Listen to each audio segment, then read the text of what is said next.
आप देख रहे हैं सेवन न्यूज। मैं आपके साथ मोहम्मद सलमान जुनैदी। ಬಿಜೆಪಿಯವರು ನಮ್ಮ ಕಾಂಗ್ರೆಸ್ ಸರ್ಕಾರ ಬಜೆಟ್ ಮಂಡನೆ ಮಾಡಿದ ಬಗ್ಗೆ ಅಪರಾಧವನ್ನ ಹೊರಿಸ್ತಾ ಇದ್ದಾರೆ. ಯಾಕಪ್ಪ ಅಂದ್ರ ಅವ್ರಿಗೆ ಇಂಥ ಸರ್ಕಾರದಲ್ಲಿ ಒಂದು ಒಳ್ಳೆ ಬಜೆಟ್ ಮಂಡನೆ ಮಾಡಿದವ್ರ ಇತಿಹಾಸದಲ್ಲಿ ನೋಡಿರ್ಲಿಕ್ಕಿಲ್ಲ ಬಹುಶಃ. ಯಾಕಂದ್ರ ಅವರಿಗೆ ಬಜೆಟ್ ಮಂಡನೆ ಮಾಡೋದು ಗೊತ್ತಿಲ್ಲ. ಯಾಕಂದ್ರೆ ರೈತರನ್ನ ಮತ್ತು ಮಹಿಳೆಯರಿಗೆ ಒಂದು ಬಜೆಟ್ ನಲ್ಲಿ ಕೆಳಗಿಳಿಸುವಂತಹ ಬಜೆಟ್ ಕೇಂದ್ರ ಸರ್ಕಾರ ಮಾಡಿದೆ. ಅದೇ ರೀತಿ ನಾವು ಕಾಂಗ್ರೆಸ್ನವ್ರು ಮಾಡ್ತಾರಂತ ಹೇಳಿ ಅವ್ರನ್ನ ಅನ್ಕೊಂಡಿದ್ರು. ಬಡವರ ಬಗ್ಗೆ ಅವರಿಗೆ ಇನ್ನಾದಂತ ಕೀಳಿರಿಮೆ ಇದೆ ಬಿಜೆಪಿ ಸರ್ಕಾರದವರಿಗೆ. ಈ ಯಾಕಪ್ಪ ಅಂದ್ರ ಈಗ ನಮ್ಮ ಯತ್ನಾಳ್ ಸಾಹೇಬ್ರು ನಗರ ಶಾಸಕರು ಆದಂತ ಯತ್ನಾಳ್ ಸಾಹೇಬ್ರು ಏನು ಒಂದು ಸ್ಟೇಟ್ಮೆಂಟ್ ಕೊಡ್ತಾರಪ್ಪ ಅಂದ್ರ ಜೀರೋ ಒಂದು ಬಜೆಟ್ ಇದೆ ಅಂತ ಹೇಳ್ಬಿಟ್ಟು ನಾನ್ ಹೇಳಕ್ ಇಷ್ಟಪಡ್ತೀನಿ. ಫಸ್ಟ್ ಬಿಜೆಪಿ ಇಂದ ಆರಿಸಿ ಬಂದಂತ ಯತ್ನಾಳ್ ಸಾಹೇಬ್ರಿಗೆ ನಗರದಲ್ಲಿ ಏನು ಅಭಿವೃದ್ಧಿ ಆಗಿದೆ ಅಂತ ಹೇಳಿ ಅವರು ನಗರ ಶಾಸಕರಾಗಿ ಒಂದು ಮನವರಿಕೆ ಮಾಡ್ಕೋಬೇಕಾಗಿದೆ. ಯಾಕಂದ್ರ ಬರೇ ಅಲ್ಲಿ ಬಿಜೆಪಿಯಲ್ಲಿ ಮತ್ತ ನಮ್ಮ ಬಿಜಾಪುರ ಜಿಲ್ಲೆಯ ಸಿಟಿಯಲ್ಲಿ ಮೇನ್ ಅಲ್ಪಸಂಖ್ಯಾತರು ಮತ್ತು ಹಿಂದೂಗಳಿಗೆ ಅವರು ಜಗಳ ಹಚ್ಚುವಂತ ಕೆಲಸ ಮಾಡಿದಲ್ಲಿ ಅದರಲ್ಲಿ ಅಭಿವೃದ್ಧಿ ಮಾಡಿದ್ರ ಹೊರತು ನಗರದಲ್ಲಿ ಅಭಿವೃದ್ಧಿ ಕೆಲಸ ಆಗ್ಲಾರ್ದಂಗೆ ಇಟ್ಕೊಂಡು ಕೂರ್ತಿದ್ದಾರೆ. ಇಂಥವ್ರಿಗೆ ಬಜೆಟ್ ಬಗ್ಗೆ ಹೇಳುವಂತ ಯಾವುದೇ ಆದಂತ ನೈತಿಕತೆ ಇಲ್ಲ. ಫಸ್ಟ್ ಆಫ್ ಆಲ್ ನಾನು ಅವ್ರಿಗೆ ಹೇಳೋದು, ಯಾಕಂದ್ರೆ ಬಜೆಟ್ ಬಗ್ಗೆ ಎಲ್ಲರೂ ಕೂಡ ಸಮರ್ಥನೆ ಮಾಡ್ಕೊಂಡಿದ್ದಾರೆ, ಒಳ್ಳೆ ಬಜೆಟ್ ಇದೆ ಅಂತೇಳಿ. ಇವ್ರು ಹೇಳಿದ್ರಿಂದ ಅದು ಕಲಿಬೇಕಾಗಿಲ್ಲ. ಒಂದು ಸರ್ಕಾರ ನಡೆಸುವಂತಹ ಈಗ ನಮ್ಮ ಸಾಮಾನ್ಯ ಸಿದ್ದರಾಮಯ್ಯ ಸಾಹೇಬರು ದಾಖಲೆಯನ್ನು ಮುರಿದಂತಹ ಒಂದು ಇತಿಹಾಸ ಇದೆ.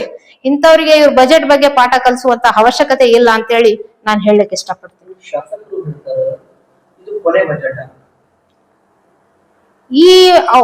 ಈಗ ಏನಂದ್ರೆ ಅವ್ರ ಬಗ್ಗೆ ಅವ್ರು ಸಮರ್ಥಿಸ್ಕೊಳ್ತಾರೆ. ಆದ್ರೆ ನಮ್ಮ ಕಾಂಗ್ರೆಸ್ ಬಗ್ಗೆ ಪಂಚ ಗ್ಯಾರಂಟಿಗಳ ಯೋಜನೆಯಲ್ಲಿ ಬಡವರಿಗೆ ಬಹಳ ಒಂದು ಆಧುನಿಕ ಅಂತಹ ಒಂದು ಏನು ಇತಿಹಾಸವಿದೆ ಈ ಗ್ಯಾರಂಟಿ ಯೋಜನೆ ಅಂತ ಕೊಟ್ಟಿದ್ದು. ಬಿಜೆಪಿ ಅವರೇ ಇದನ್ನ ಕಾಪಿ ಮಾಡ್ತಾ ಇದ್ದಾರೆ. ಇದು ಒಂದು ಈ ತರ ಮಾಡಿದ್ರೆ ನಾಳೆ ನಮ್ಗೆ ಇದು ಆಗ್ತದೆ ಅಂತ ಹೇಳ್ಬಿಟ್ಟು. ಬಟ್ ನಾವು ಒಂದು ಅಭಿವೃದ್ಧಿ ಬಡವರ ಪಾಲಿನ ಒಂದು ಅಭಿವೃದ್ಧಿ ಆಗ್ಲಿ ಅಂತ ಹೇಳ್ಬಿಟ್ಟು ಈ ಒಂದು ಯೋಜನೆ ಕೊಟ್ಟಿರುವಂತದ್ದು. ಅದರಲ್ಲಿ ಕೂಡ ಇವ್ರ ತರ ನಾವು ಸುಳ್ಳು ಹೇಳಿ ಅಧಿಕಾರಕ್ಕೆ ಬಂದವರಲ್ಲ. ಏನು ನುಡಿದಿದೀವಿ ಅದರಂತೆ ನಡೆದಿದೀವಿ. ಇವರು 15 ಲಕ್ಷ ಹೇಳಿ 20 ಲಕ್ಷ ಹೇಳಿ ಒಬ್ಬೊಬ್ರಿಗೆ ಒಂದೊಂದು ಅಕೌಂಟಿಗೆ ಅಷ್ಟಷ್ಟು ರೊಕ್ಕ ಹಾಕ್ತೀನಂತ ಹೇಳಿ ಝೀರೋ ಏನು ಬ್ಯಾಲೆನ್ಸ್ ಇಲ್ಲ. ಆ ತರ ಒಂದು ಇವರು ಸುಳ್ಳು ಭರವಸೆಯನ್ನು ಕೊಟ್ಟಿದ್ರು. ಆ ತರ ನಾವು ಅಂತೂ ಸುಳ್ಳು ಭರವಸೆ ಕೊಟ್ಟಿಲ್ಲ. ನಮ್ಮ ಮುಖ್ಯಮಂತ್ರಿಗಳು ಏನು ನುಡಿದಿದ್ದಾರೆ ಅದರಂತೆ ನಡೆದಿದ್ದಾರೆ. ಮುಂದೆ ಕೂಡ ನಡೀತಾರೆ. ಮುಂದೆ ಕೂಡ ನಮ್ಮ ಸರ್ಕಾರ ಬರ್ತದ ಅನ್ನೋದಕ್ಕೆ ಯಾವುದೇ ಒಂದು ಸಂಶಯವಿಲ್ಲ. ಸ್ವಂತ ಕಾಲ್ ಮೇಲೆ ನಿಂತ್ಕೊಳ್ಳುವಂತ ಶಕ್ತಿ ಇರ್ಲಾರ್ದಂತವ್ರ ಬಗ್ಗೆ ನಾವೇನ್ ಹೇಳೋದು? ಯಾಕಂದ್ರೆ ಅವರು ಒಂದು ಪಕ್ಷದಲ್ಲಿ ಇರುವಂತ ಸ್ಥಿತಿ ಈಗ ಅವ್ರಿಗೆ ಗೊತ್ತಿರಬಹುದು. ಬಹುಶಃ ನಾನ್ ಹೇಳಿದ್ರೆ ಅದು ತಪ್ಪಾಗುತ್ತೆ. ಯಾಕಂದ್ರೆ ಬಿಜೆಪಿಯಲ್ಲಿ ಅವ್ರಿಗೆ ಉಚ್ಚಾಟನೆ ಮಾಡಿದ್ದಾರೆ. ಆದ್ರೂ ಕೂಡ ಮತ್ತೆ ಇದು ಒಂದು ಅವ್ರ ಪರವಾಗಿ ಇವ್ರು ಮಾತಾಡ್ತಿದ್ದಾರೆ. ಅಲ್ಲಿ ತಮ್ಮಲ್ಲಿ ತಾವು ತಾರತಮ್ಯ ಇಟ್ಕೊಂಡು ನಮ್ಮ ಕಾಂಗ್ರೆಸ್ ಪಕ್ಷದ ಬಗ್ಗೆ ಹೇಳಕ್ ಯಾವುದೇ ಒಂದು ನೈತಿಕತೆ ಅವ್ರಿಗಿಲ್ಲ ಅಂತ ನಾನು ಅನ್ಕೋತೀನಿ. ಆಗ್ಬೇಕಾಗಿದೆ. ಈಗ ನಗರ ಶಾಸಕರು ಇದ್ದಾರೆ, ಅದಕ್ಕೆ ಅಭಿವೃದ್ಧಿ ಮಾಡುವಂತ ಕೆಲಸ ಅವ್ರು ಮಾಡ್ತಾ ಇಲ್ಲ. ಗಲಭೆಯನ್ನು ಎಬ್ಬಿಸುವಂತ ಕೆಲಸ ಅವ್ರು ಮಾಡ್ತಾ ಇದಾರೆ. ಅದಕ್ಕೆ ಅವರು ಮನವರಿಕೆ ಮಾಡ್ಕೋಬೇಕು. ಅಭಿವೃದ್ಧಿ ಕೆಲಸ ಮಾಡಿದ್ರೆ ನನ್ಗೆ ಏನಾದ್ರು ಮುಂದೆ ಒಂದು ಒಳ್ಳೆ ಅವಕಾಶ ಸಿಗುತ್ತಾ, ಸ್ಥಾನಮಾನ ಸಿಗುತ್ತೆ ಅಂತ ಹೇಳ್ಬಿಟ್ಟು ಜನಗಳಿಗೆ ಬರೀ ಹಿಂದೂ ಮುಸ್ಲಿಂ ಅಂತ ಜನಗಳಿಗೆ ಯಾವಾಗ್ಲೂ ಭೇದ ಮಾಡುವಂತ ಕೆಲಸ ಅವ್ರು ಮಾಡಿದ್ರೆ ಜನಗಳು ಮುಂದಿನ ಸರಿ ತಕ್ಕ ಪಾಠ ಕಲಿಸ್ತಾರಂತ ನಂದು ಒಂದು ಅಭಿಪ್ರಾಯ. ಅವ್ರಿಗೆ ಗೊತ್ತಿರ್ಬೇಕು ಮೋಸ್ಟ್ಲಿ. ಯಾಕಪ್ಪ ಅಂದ್ರ ಗಾಂಧಿಯವರ ಕುಟುಂಬದಲ್ಲಿ ತ್ಯಾಗ ಬಲಿದಾನಗಳದ ಒಂದು ಪ್ರತಿರೂಪ. ಪಕ್ಷಕ್ಕಂತ ಅಲ್ಲ, ಈ ಪಕ್ಷ ಕಾಂಗ್ರೆಸ್ ಪಕ್ಷ ಏನ ಬ್ರಿಟಿಷರು ಇರೋಕ್ಕಿಂತ ಮುಂಚಿತವಾಗಿ ಹುಟ್ಟಿದಂತ ಪಕ್ಷ ಇದು. ಇವರು ತ್ಯಾಗಕ್ಕೋಸ್ಕರನೇ ಅವ್ರ ಕುಟುಂಬವನ್ನ ಅವರು ಬಲಿದಾನ ಮಾಡಿಬಿಟ್ಟಿದ್ದಾರೆ ನಮ್ಮ ಸ್ವತಂತ್ರಕ್ಕೋಸ್ಕರ. ಸ್ವತಂತ್ರ ಸಿಗ್ಬೇಕಪ್ಪ ಅಂದ್ರ ಗಾಂಧಿಯವರ ಒಂದು ಕುಟುಂಬ ಬಹಳ ಮಹತ್ವಪೂರ್ಣವಾಗಿರುವಂತದ್ದು. ಯಾಕಂದ್ರ ಅವ್ರ ಮನೆಯಲ್ಲಿ ಧ್ವಜವನ್ನು ಪೂಜಿಸ್ತಾರ. ನೀವೆಲ್ಲರೂ ದೇವ್ರುಗಳು ಪೂಜಿಸ್ತೀವಿ, ಅವ್ರ ಧ್ವಜವನ್ನು ಪೂಜಿಸ್ತಾರ. ಇದ್ರಲ್ಲೇ ಗೊತ್ತಾಗುತ್ತೆ ಯಾರು ಏನು ಅನ್ನೋದು. ಇವ್ರ ಮನೆಯೊಳಗೆ ಬಿಜೆಪಿ ಅವ್ರ ಮನೆಗಳಲ್ಲಿ ಒಂದು ನಾಯಿ ಕೂಡ ಒಂದ್ ಸ್ವತಂತ್ರ ಹೋರಾಟ ಮಾಡದಂತವ್ರು ಇಲ್ಲ. ಅಂತದ್ರಲ್ಲಿ ಇವ್ರು ನಮ್ಗೆ ಸ್ವತಂತ್ರ ಬಗ್ಗೆ ಪಾಠ ಕಲಿಸ್ತಾರ ಕಾಂಗ್ರೆಸ್ನವ್ರಿಗೆ. ಒಬ್ಬ ಶಾಸಕರ ಇಡೀ ಸರ್ಕಾರಕ್ಕೆ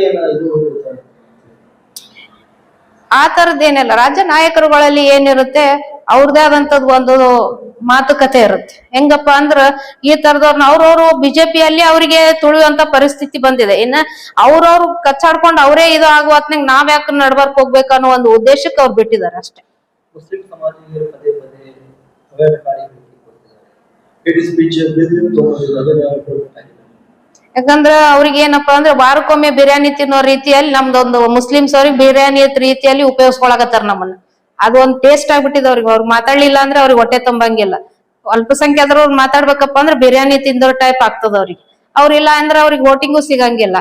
ಅವ್ರು ನಮ್ ಬಗ್ಗೆ ಬಿಟ್ಟು ಮಾತಾಡೋದ್ ಬಿಟ್ಟು ಕೇಸಿಂದ ಮಾತಾಡೋದ್ ತೇಡ್ರಿ ಯಾವ ವೋಟ್ ಬರ್ತಾವ್ ನೋಡೋಣ.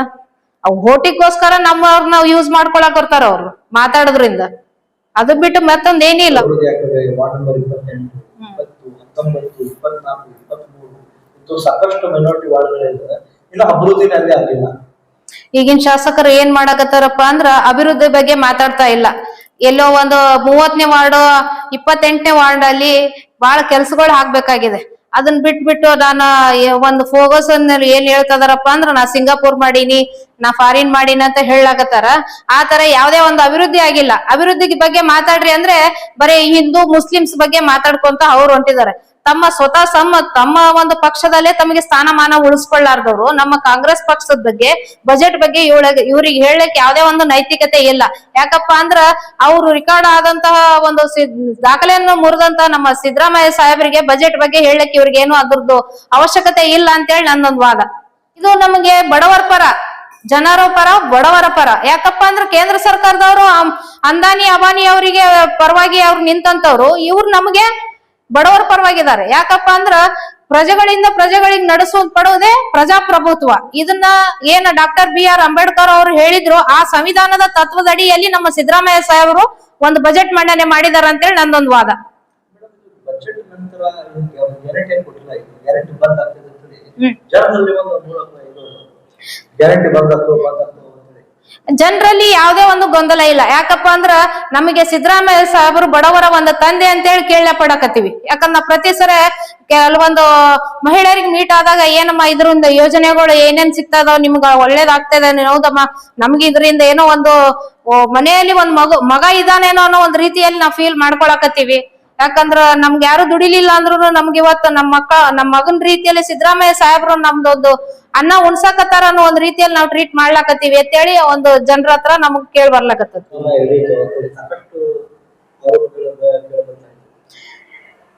ಈಗ CM ಬದಲಾವಣೆ ವಿಷಯ ಅದು ಹೈಕಮಾಂಡ್ಗೆ ಬಿಟ್ಕೊಟ್ಟಿರುವಂತ ವಿಷಯ. ಯಾಕಂದ್ರ ರಾಹುಲ್ ಗಾಂಧೀಜಿ ಅವರು, ಸೋನಿಯಾ ಗಾಂಧೀಜಿ ಅವರು ಮತ್ತು ಪ್ರಿಯಾಂಕಾ ಗಾಂಧೀಜಿ ಅವರು ಮತ್ತು ಮಲ್ಲಿಕಾರ್ಜುನ್ ಖರ್ಗೆ ಅವರು ಅವ್ರೇನು ಒಂದು ತೀರ್ಮಾನ ತಗೋತಾರ ಅದಕ್ಕೆ ಅವ್ರು ನಮ್ಮ ರಾಜ್ಯದ ನಾಯಕರುಗಳು ಬದ್ಧರಾಗಿರ್ತಾರ ಅಂತೇಳಿ ನನ್ನೊಂದು. ಶಾಸಕರಿಗೆ ನಾ ಹೇಳೋದಿಷ್ಟೇ, ಭಾರತ ದೇಶದಲ್ಲಿ ಹುಟ್ಟಿದೀವಿ, ಭಾರತ ದೇಶದಲ್ಲೇ ಸಾಯ್ತೀವಿ ಅಂದ್ಮೇಲೆ ನಿಮಗೆ ದ್ವೇಷ ಅನ್ನೋದು ಯಾವ ಮನುಷ್ಯನ ಮೇಲೂ ಬರಬಾರ್ದು. ಅದರಲ್ಲಿ ಅಲ್ಪಸಂಖ್ಯಾತರ ಬಳಿ ಬರಬಾರ್ದು. ಯಾಕಪ್ಪ ಅಂದ್ರ ದೇಶಕ್ಕೋಸ್ಕರ ಬಹಳ ಜನ ನಮ್ಮಲ್ಲಿ ಕೂಡ ಪ್ರಾಣ ತ್ಯಾಗ ಮಾಡಿದವರಿದ್ದಾರೆ. ನೀವು ಅದನ್ನ ನಿಮ್ಮ ಒಂದು ಏನು ಟೋಪಿವಾಲ ಬುರ್ಕಾವಾಲ ಅನ್ನೋದು ಒಂದು ಭಾಷೆ ಇದೆಯಲ್ಲ, ಅದನ್ನ ಮೊದಲು ತೆಗೆದು ಅಭಿವೃದ್ಧಿ ಕಡೆ ನಿಮ್ಮ ಗಮನ ಹರಿಸ್ರಿ ಅಂತ ಹೇಳ್ಬಿಟ್ಟು ನಮ್ದೊಂದು ನಿಮ್ಮ ಹತ್ರ ವಿನಂತಿ. ಶಾಸಕರು ಈಗೇನ ಅಲ್ಪಸಂಖ್ಯಾತರ ಮೇಲೆ ಇಷ್ಟೊಂದು ದ್ವೇಷದ ಭಾಷೆಗಳನ್ನ ಮಾಡಾಕತ್ತೀರಿ, ನೀವೊಂದ್ ಸ್ವಲ್ಪ ನೆನಪಿಟ್ಕೋಬೇಕು. ಹಿಂದೆ ಏನ ಟೋಪಿ ಹಾಕೊಂಡು ನಮಾಜ್ ಮಾಡಿದಿರಿ, ಸುರ್ಕುಂಬ ಕುಡ್ದಿದ್ದೀರಿ, ಇವೆಲ್ಲ ಮಾಡಿದಿರಿ. ತಾವು ಕೂಡ ಗೊತ್ತಿದ್ದವ್ರೆ. ಇದನ್ನೆಲ್ಲ ಮಾಡಿ ಒಂದು ಒಂದ್ ಬ್ಯಾಂಕಿಗೋಸ್ಕರ ನೀವು ರಾಜಕಾರಣ ಮಾಡುವಂತದಲ್ಲಿ ಮಾಡ್ರಿ. ಎಲ್ಲಾ ಮಾನವೀಯತೆ ಮರೆತು ನೀವು ಮಾಡಕ್ ಹೋಗ್ಬೇಡ್ರಿ. ನಿಮಗ್ ಓಟ್ ಸಮಯದಲ್ಲಿ ಅಷ್ಟೇ ರಾಜಕೀಯ ಮಾಡ್ರಿ. ಬಾಕಿ ಟೈಮ್ದೊಳಗ ನೀವು ಎಲ್ಲ ಒಂದೇ ಅನ್ನೋ ಸಂದೇಶ ಕೊಟ್ರ ನಿಮ್ಗ ಮುಂದಿನ ಸಲ ಅವಕಾಶ ಜನಗಳು ಮಾಡ್ಕೊಡ್ಬಹುದು. ಇದೇ ರೀತಿ ಹೋದ್ರ 28ಕ್ಕ ಖಂಡಿತವಾಗ್ಲಿ ನೀವು ಮನೆಯಲ್ಲಿ ಕುಂದ್ರು ಶತಸಿದ್ಧ. ಯಾರು ಸರ್ತಿಲ್ಲ ಅಭ್ಯರ್ಥಿ ಇದಕ್ಕೆ ಮುಸ್ಲಿಂಗಳು ಅಂತ ಹೇಳ್ತಾರೆ. ಯಾಕೆ ಅವ್ರು ಜಯ ಸಿಗ್ಲಿಲ್ಲ ಅನ್ನೋದಕ್ಕಿನ್ನ ಅವ್ರು ಈಗ ಆಲ್ರೆಡಿ MLA ಇದ್ದಂಗೆ. ಯಾಕಪ್ಪ ಅಂದ್ರ ಇವ್ರು ಏನು ಬೋಗಸ್ ಓಟ್ಗಳನ್ನ ಮಾಡಿಸಿ ನೀವು ಗೆದ್ದಿದ್ದೀರಿ ಶಾಸಕರು ಇಲ್ಲಿನವರು. ನಿಮಗೆ ಅದು ನೈತಿಕತೆ ಯಾವುದೇ ಹಕ್ಕು ಇಲ್ಲ MLA ಆಗುವಂತದ್ದು. ಆದ್ರೆ ಕಾನೂನು ಬಾಹಿರವಾಗಿ ನೀವು ಗೆದ್ದಿದ್ದೀರಿ. ಯಾಕಂದ್ರ ಓಟ್ ಚೋರಿ ಕೆಲಸ ಮಾಡಿದಿರಿ ನೀವು. ನಿಜವಾಗ್ಲೂ ಗೆದ್ದಂತವ್ರು ನಮ್ಮ ಹಮೀದ್ ಮುಷ್ರಫ್ ಅವರು ಅಂತ ನಾನು ಹೇಳಕ್ ಇಷ್ಟಪಡ್ತೀನಿ. ಏನ್ 2023ರಲ್ಲಿ ಅಭ್ಯರ್ಥಿ ಆದಂತ ನಮ್ಮ ಹಮೀದ್ ಮುಷ್ರಫ್ ಸರ್ ಅವರಿಗೆ ಜನಗಳು ಆಶೀರ್ವಾದ ಮಾಡಿದ್ದಾರೆ. ಅವರು ಎಲ್ಲಾ ಮನಸ್ಸಿನಲ್ಲಿ ಎಲ್ಲಾ ಸರ್ವ ಜಾತಿಯವರ ಜೊತೆ ಇದ್ದಾರೆ. ಅವ್ರ ಮನಸ್ಸಿನಲ್ಲಿ ದೇವರಾಗಿ ಉಳ್ಕೊಂಡಿದ್ದಾರೆ. ನೀವು ಏನ್ ಓಟ್ ಚೋರಿ ಮಾಡಿ MLA ಆಗಿದ್ದೀರಲ್ಲ, ಈಗ ನಿಮಗೆ ಜನ ತಕ್ಕ ಪಾಠ ಕಲಿಸ್ತಾರೆ 28ರಲ್ಲಿ. ಯಾಕಂದ್ರ ಈಗ ಅಮಿತ್ ಮುಷ್ರಫ್ ಅವ್ರು ಪ್ರತಿಯೊಬ್ರು ನಿಮ್ಮ ಏನು ನೀವು ಯಾವ್ದೇ ಒಂದು ಬಡವರಿಗಾಯ್ತು ನಿಮ್ಮ ಕಾಸ್ಟ್ನವ್ರಿಗೆ ನೀವು ಸ್ಪಂದನೆ ಮಾಡ್ತಿಲ್ಲ ಅಂತದ್ರೊಳಗೆ ನಮ್ಮ ಅಮಿತ್ ಮುಷ್ರಫ್ ಸರ್ ಅವರು ಎಲ್ಲಾ ಜಾತಿ ವರ್ಗದವ್ರನ್ನ ತಗೊಂಡು ಒಂದು ಯಾವ್ದೇ ಒಂದು ಕಷ್ಟ ಬರ್ಲಿ ಸುಖ ಬರ್ಲಿ ಅವ್ರ ಜೊತೆ ಯಾವಾಗ್ಲೂ ಗಟ್ಟಿಯಾಗಿ ನಿಂತಂತ ಶಾಸಕರ ನಾವು ನನ್ನ ಪ್ರಕಾರ ಅವ್ರು ಈಗಿನ ಶಾಸಕರ ಅಂತೇಳಿ ತಿಳ್ಕೊಳ್ತೀವಿ.